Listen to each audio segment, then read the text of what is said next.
Hi, everybody.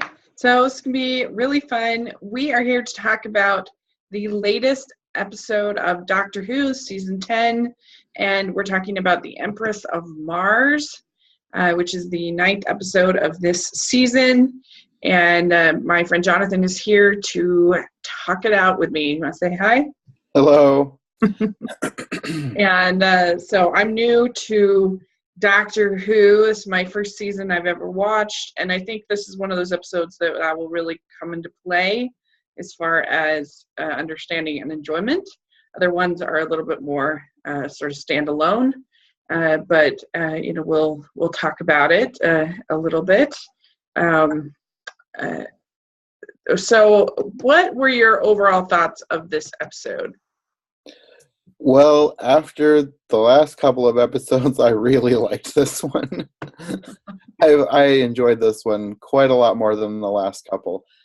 Okay. And I don't know if it was because of the last couple or if I just really liked it, but I thought this was a great episode. Okay. Yeah, I mean, when I first watched it, I was like, oh, this is so dumb.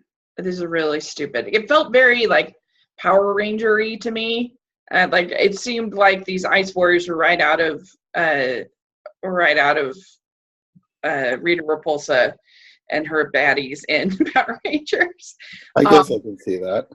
But I don't know. I kind of, after I found out that they were like part of Doctor Who and that there was like mythology involved, and I sort of, I was like, oh, maybe I was too hard on it.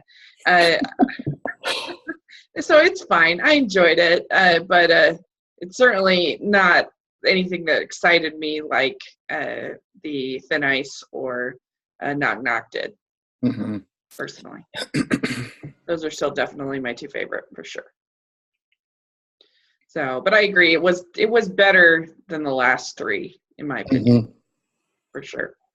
So we'll talk a little bit about it. So it starts out with this idea of there's this mummy grave, and I do feel like a couple times this season there have been really clear links to new releases, which is sort of for Doctor Who. I can't remember what was the one where I was like, wow, this is so much, and they even had like a little preview. I can't think of it all of a sudden, but now they have the week of the Mummy being released. They have this very, I don't know, I thought similar sort of a little bit similar of a looking story, of a story to me at least, and I thought that was interesting for Doctor Who. And it probably wasn't on purpose because they planned these like well over a year in advance. Yeah, so they probably weren't thinking that. It's just a weird coincidence. Yeah, it may be a coincidence.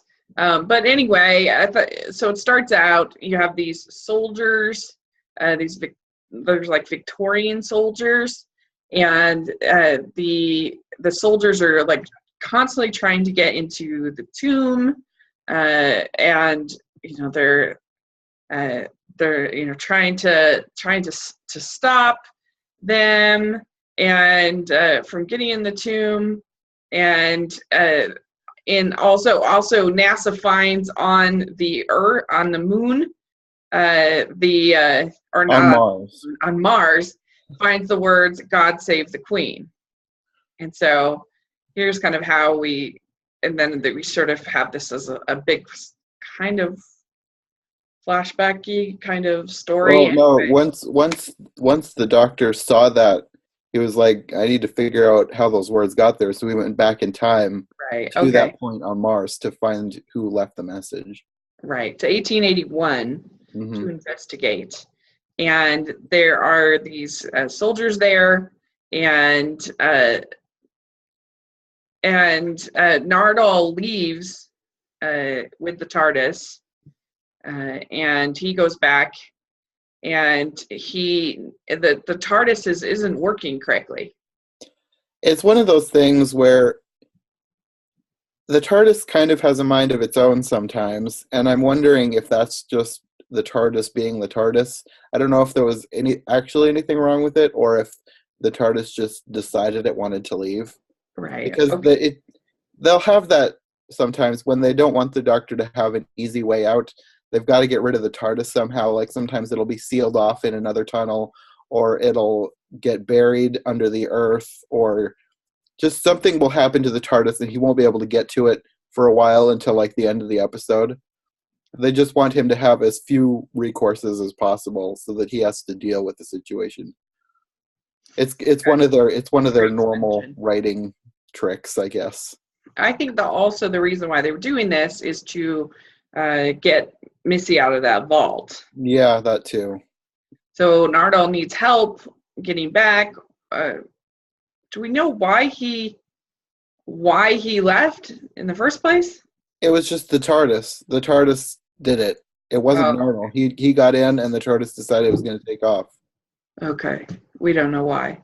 Yeah. But he ends up getting Missy to help him with this TARDIS, and which is obviously going to lead to future things going on. Yeah, with they're currently acting like she's turning good because of the way she was talking in the last episode, but I don't trust her. I would like to think that she could be reformed, but I don't trust her at all. No, definitely not, for sure. And we have how many episodes left? We have 3 episodes left in this season. Plus, I guess, a Christmas special. Christmas special is usually standalone. It probably won't have a part in this arc. Oh, okay.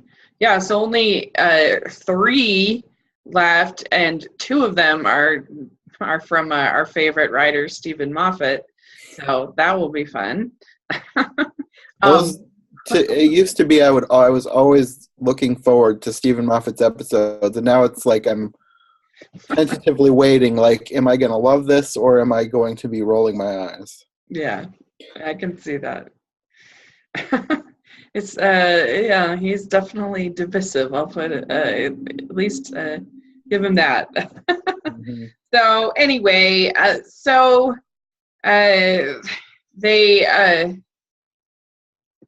so there's this tomb, and there's these ice warriors, and or an ice warrior named Friday, and there's this captain named Captain Catchlove, and so they have this one alien, and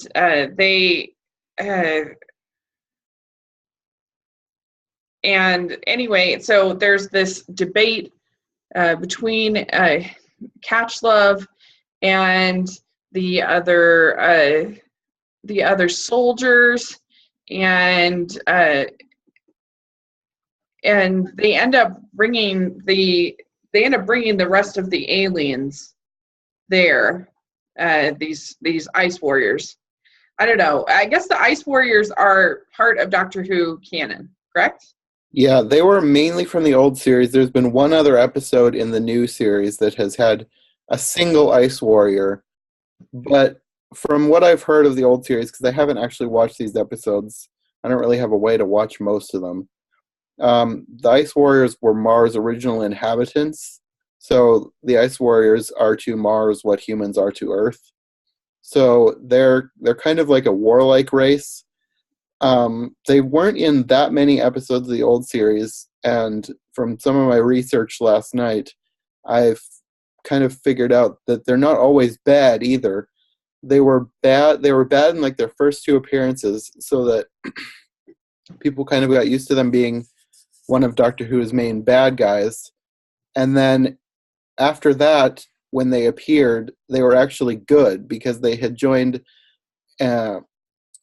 let's see, it was the thing that they actually joined at the end of the episode. Let me find the exact name of the group, the Galactic Federation. So they joined the Galactic Federation and they kind of became like, I don't know, the police or the soldiers or something. So they actually were good after that. And this was sort of, I guess, their origin story for becoming good. Well, it's almost like there was sort of one good one. So there was the Ice Warrior Friday, I guess was his name. I didn't even realize that was his name until I looked it up. But anyway, and he rescues the captain, Captain Catchlove, Yeah, and I don't think that was his original name. The captain gave him that name as a nod to Robinson Crusoe, because he was using him as a servant, just like Robinson Crusoe used Friday as a servant in that ah, novel. okay, cool. I didn't know that. And so they end up with this like uh, colony, I guess, on Mars that they can breathe and everything like that. But they end up finding this tomb, and they end up unleashing, I guess, the Ice Empress, which was Hmm. very reader repulsory. She was very, very reader repulsory. Yeah, after you said that, I could totally see how you would make that connection. Yeah. And she's very evil, evil. I Hmm.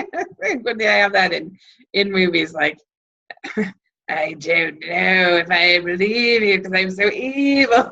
Got like the evil. Yeah, I really liked her. I liked her dreadlocks too. She was kind of fun. She was kind of fun. And Catchlove, uh, he's a deserter, and he's called out by the doctor as being a deserter, and he's kind of ashamed for who he is, uh, even though he's built this colony or whatever on Mars. And he has all these soldiers there with him. And so anyway, there starts to be this like antagonism between the two groups because she's evil. And but the soldiers are really dumb. They don't want to listen to the doctor at all. They refuse to listen. He says he says, why does it have to, or Bill says, why does it have to be a war?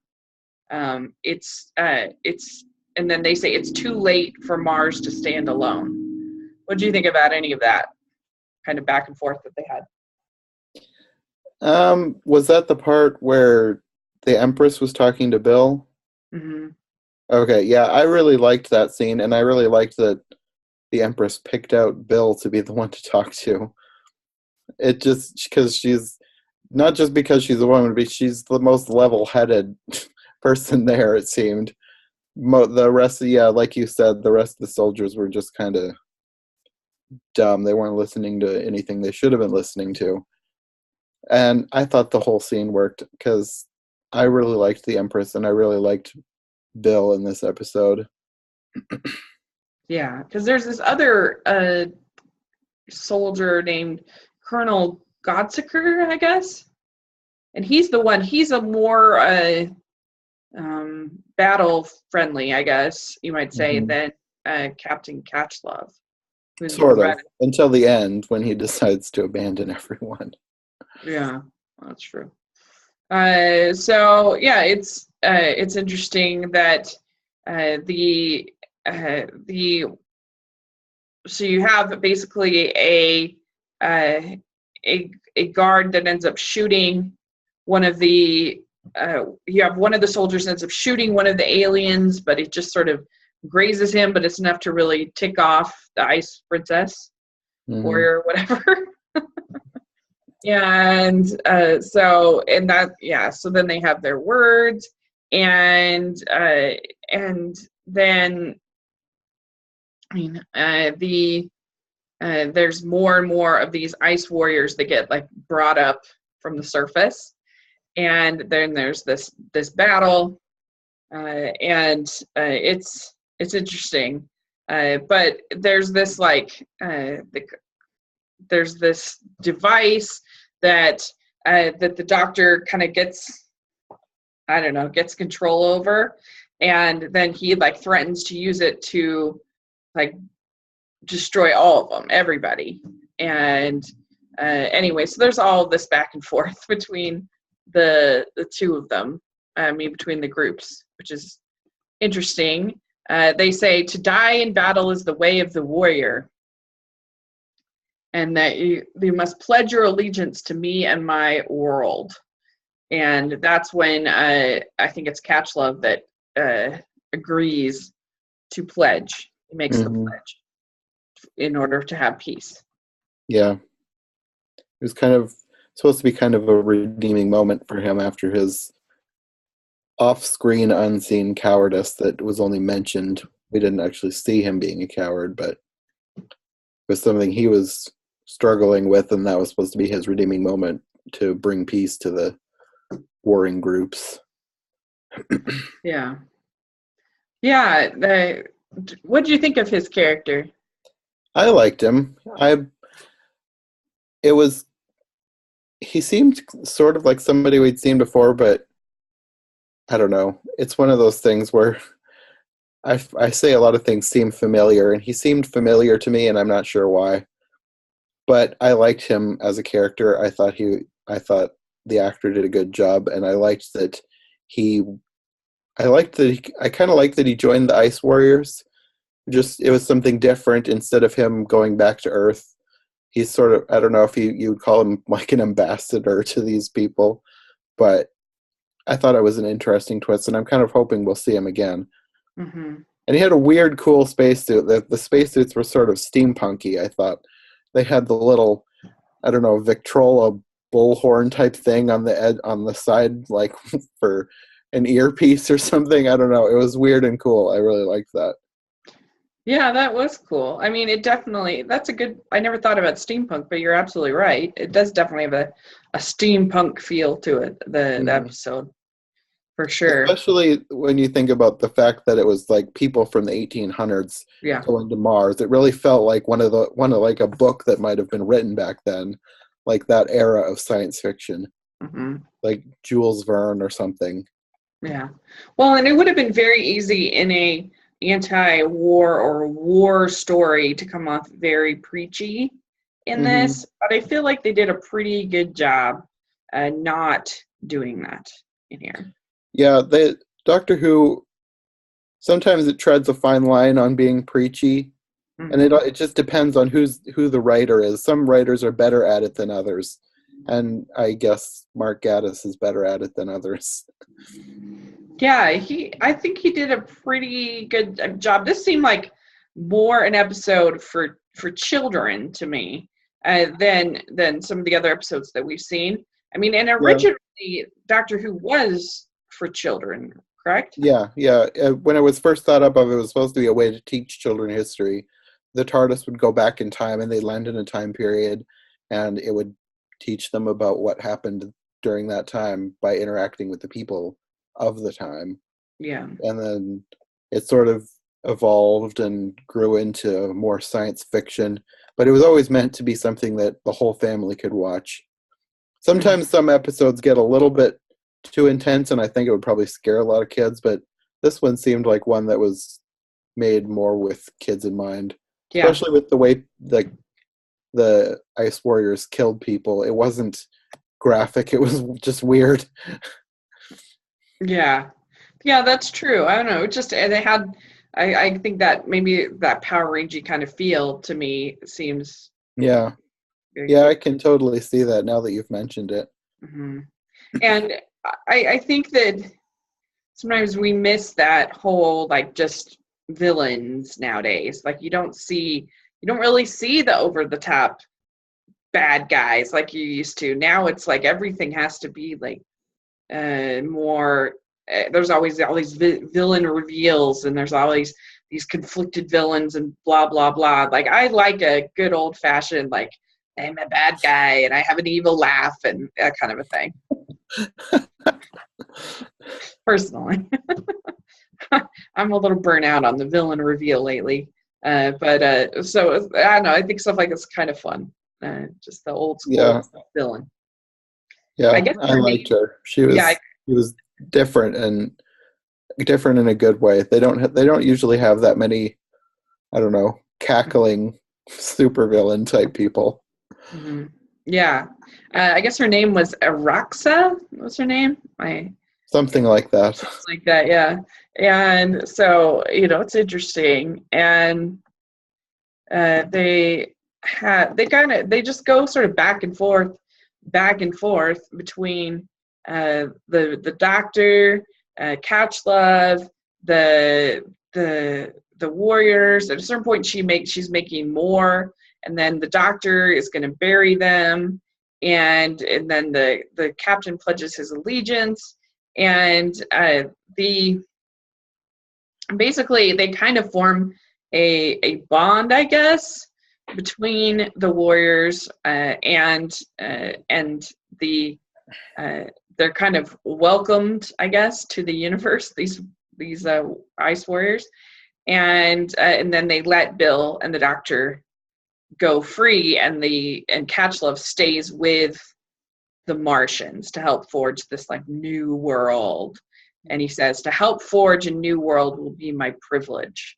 And that, even though I'm new to Doctor Who, something like that feels very Doctor Who-y to me. Yeah, it does. Yeah, the whole episode really seemed like in the spirit of Doctor Who. It wasn't, I don't know, it wasn't too preachy. It wasn't too weird. I mean, it had weirdness, but weird in a good way. It was not like the past few episodes where it just kind of, I don't know. I think the past few episodes, they just kind of lost what they were trying to do. It just kind of fell apart in my eyes. I don't know. But this one seemed really back into the spirit of Doctor Who. Yeah. I mean, and it was just the aliens were so boring. They're just like standing around doing nothing. At least these were like campy and fun. I don't know if this is true, but I was watching another show where people were kind of dissecting it, and in that show they were also not very hot on the monks. They didn't really like them, but somebody came up with, I thought was a really good theory. They think Missy said that she had defeated the monks in the past, so they're wondering, what if Missy is the brains behind the monks? What if she's using the monks and she was using them to get at the doctor and maybe get rid of Bill? I don't know. They had a whole bunch of theories tied into it, but they're wondering if Missy was actually the brains trying to get herself out of jail using the monks. They think the monks will be back later in the season. I kind of doubt it, but I thought that was a good theory, and it would make the monks seem a little bit better if they weren't actually doing this because they wanted to. And the fact that they ran away would make a lot more sense if they weren't the ones behind it in the first place. It still seems awfully convoluted. Yes, it seems awfully convoluted, but to go through all that to making this whole simulation and this whole. Yes, it was very convoluted, no matter who was behind it. Right. But who knows? That would certainly be a reveal. And so we get we get this ending with Nardole in the TARDIS, and there's Missy. What did you think about that? I love the way she kind of like peeked out, sort of guiltily. And I don't know if she's doing this as an actor, if she really is trying to reform, but I love the way she acts no matter what. I loved her in the episode, even though we hardly got to see any of her. Yeah, it was fun. I think, given my limited experience with the character, I thought she seems like a fun actress, and she's great. Yeah, it seemed like a dishy kind of moment for her to be asking how the doctor was, and I didn't write down her exact lines, but I thought it was good. Yeah. Let's see here. Oh, and I think she says, either her or Nardole says, what did I miss? Kind of a thing. And so that was cheeky, I think is the word I want to use. She says, cheeky. And fun. So, it's interesting to see, I feel like they have a lot of ground to cover in 3 episodes. Yeah. They'll probably cram a whole lot into the last episode. That seems to happen in a lot of shows like this. Because they've got to wrap all this up and have him like regenerate, correct? Yeah, the regeneration I think is going to happen in the Christmas special, so I don't think we'll get that right away. I don't think that'll be part of it. One of the things I had read is that there was something that this is not going to be a typical regeneration, that there's going to be something different about it. And so do you have any speculation about what it could possibly be or what you would like to see? Well, the show that I had been watching, they have an interesting theory about that too. They think that the Doctor has been regenerating all season, Mm-hmm. and he's just kind of holding it back, and he finally will get to the point where he can't hold it back anymore, and it'll happen. Because at the end of the 10th Doctor's life, he sort of he got hurt really badly, and he was going to regenerate, but then he went and visited a ton of people before he regenerated. And we don't know how long he spent traveling and visiting all these people, but at the end of it, he finally couldn't hold it back anymore, and he regenerated. So if it took him an extremely long time to regenerate then, it happened in about 10 minutes, but he was going all over the universe and visiting so many people. It had to have taken a very long time. So if it took that long then, what's to say he hasn't been regenerating all season this time? So I think that's a plausible explanation, and I think that's why they could say that this is a different kind of regeneration. Oh, okay. Because a lot of times he'll get hurt and then die and immediately regenerate. So if it could be that he's just been on the verge of regeneration all season. Mm-hmm. And so that we will see the new Doctor or get any hints of the new Doctor, anything like that in the finale? I wouldn't put it past them, but I kind of feel like it'll probably wait till Christmas. I think that'll be the big thing about the Christmas special. One analysis that I was watching said that her secret, like, fan theory, whatever, that she had is that that they are going to have two Doctors, because I guess you can regenerate into two. It's not necessarily one. What do you think of that? Do you think that would be fun? Like, what if they had twins? I've never heard that. However, I do know that in the old series, the Doctor had apparently met a future regeneration that was evil, known as the Valeyard. And I haven't seen these episodes, so I'm not sure exactly. I don't know how much it was explained, but that regeneration happened sometime after his 12th or 13th regeneration, which is about where we are now. So I guess if he somehow split into two, that would be an interesting twist if one of them was the evil one. I don't know. I don't know too much about it, so I guess I can't say for sure. It would be different. Yeah, it would be different. Yeah, I'm curious to see what they do. I mean, it might be kind of fun, just different to have a black Doctor, or somebody of a different ethnicity would be kind of interesting. Or I don't know. I'm just curious if they try to switch it up a little bit this upcoming season. Would be. Yeah, they're keeping it tightly under wraps. Nobody knows anything of what's going to happen. It'll be a surprise. Yeah, which is good. That's part of the fun of it, I think. And let's see. Is there anything else? Let's see. It does say here in the trivia, it says, Bill mentions the movies The Terminator, The Thing, and the Doctor refers to Frozen. That made me laugh when he referenced Frozen. I'm not the hugest Frozen fan, but it made me laugh. Yeah, that was fun. I am a really big Frozen fan, so that was fun for me. And you also had a Star Wars reference, which was fun. Mm-hmm. I got a bad feeling about this. Yeah, I noticed that. I wondered if that was supposed to be a purposeful reference or not. Yeah, that was probably the most sort of Easter eggs, I guess you might call it, which was fun for somebody like me who didn't get all of the Doctor Who Easter eggs. Mm-hmm. you have some of these other ones, which was fun. Well, speaking of Doctor Who Easter eggs, I kind of expected you to be very confused by the end, because I was very confused by the end. The alien that they talked to, that they were calling out to the universe, trying to find somebody that would help usher the Martians into a new peaceful existence. So I knew that this was something that I should recognize.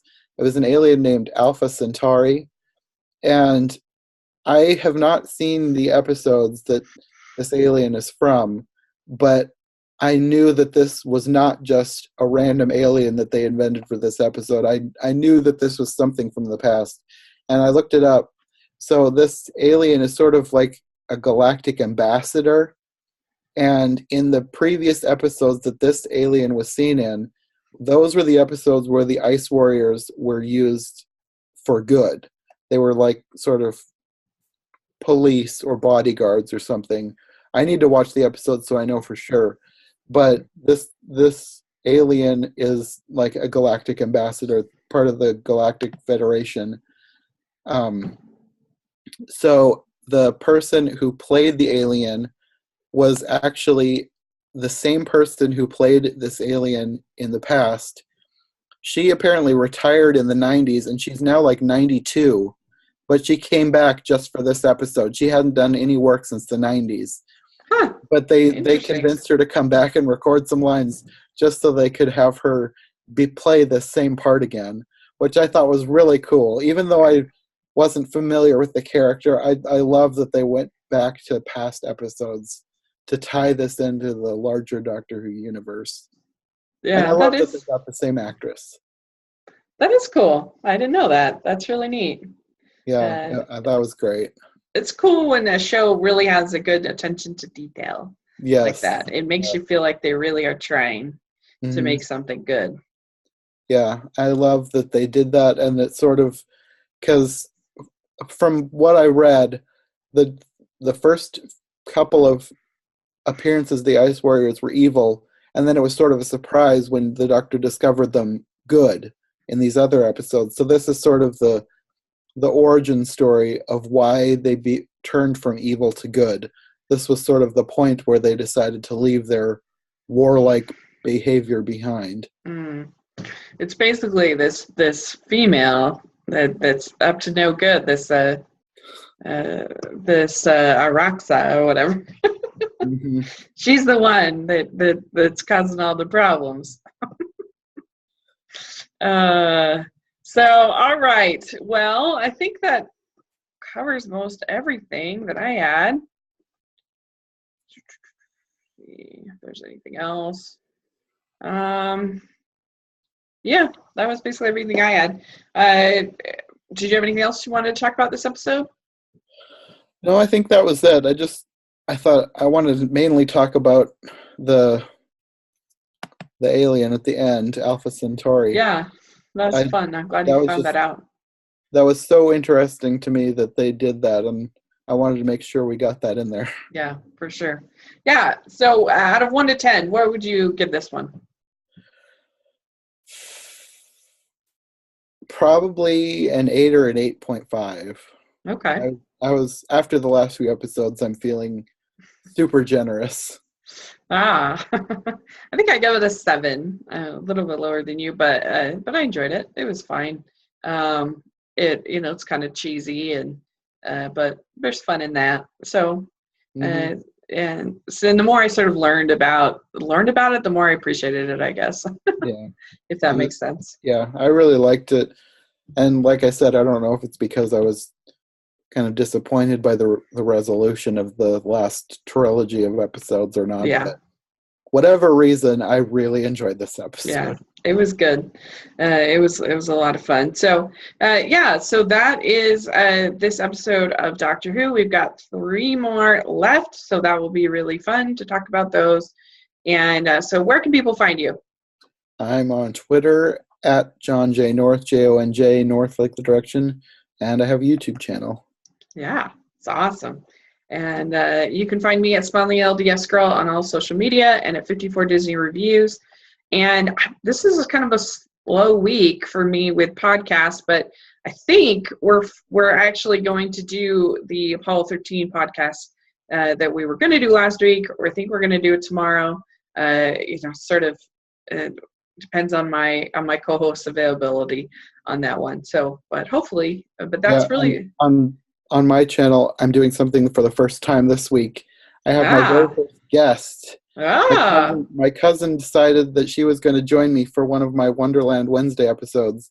We watched the 1903 silent film, and she loved it so much, and I asked her if she wanted to join me for it, and she was like, yeah, I could. And we had a great time, so that'll be coming out later today, and great. I think it's one of my best episodes so far. Oh, I can't wait to watch it. And I am going to be podcasting on Saturday with my friend AJ, who I think you know, and we are going to be talking about Cars 3. So that will be fun. The glories and greatness. I'm looking forward to. Yeah, I'm looking forward to it as well. So that'll be fun. And I'll look forward to that video. It should be great. I haven't seen that version of Alice, so. I'm going to add the link to it in my description for that video because it's available on YouTube. Right. Cool. All right. Well, sounds good. And we will talk next week. Okay. I'll see you then.